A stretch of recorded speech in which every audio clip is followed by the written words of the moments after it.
રામનવમીની આપ સૌને હાર્દિક શુભકામનાઓ।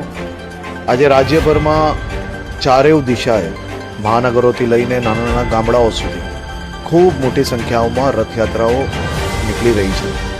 ગુજરાત પોલીસ આ તમામ રથયાત્રાઓના આયોજન માટે છેલ્લા અનેક દિવસોથી રાત દિવસ એક કરીને સૌ રામ ભક્તો રામજીની પૂજા અર્ચના અને આસ્થાની જોડે જોડે આ અદ્ભુત રથયાત્રાઓનું આયોજન થઈ શકે તે માટે ગુજરાત પોલીસે 552 જેટલી મોટી રથયાત્રાઓની સંપૂર્ણ વ્યવસ્થાઓ જોડે આ રથયાત્રાઓ હમણાં રાજ્યભરમાં ચાલી રહી છે।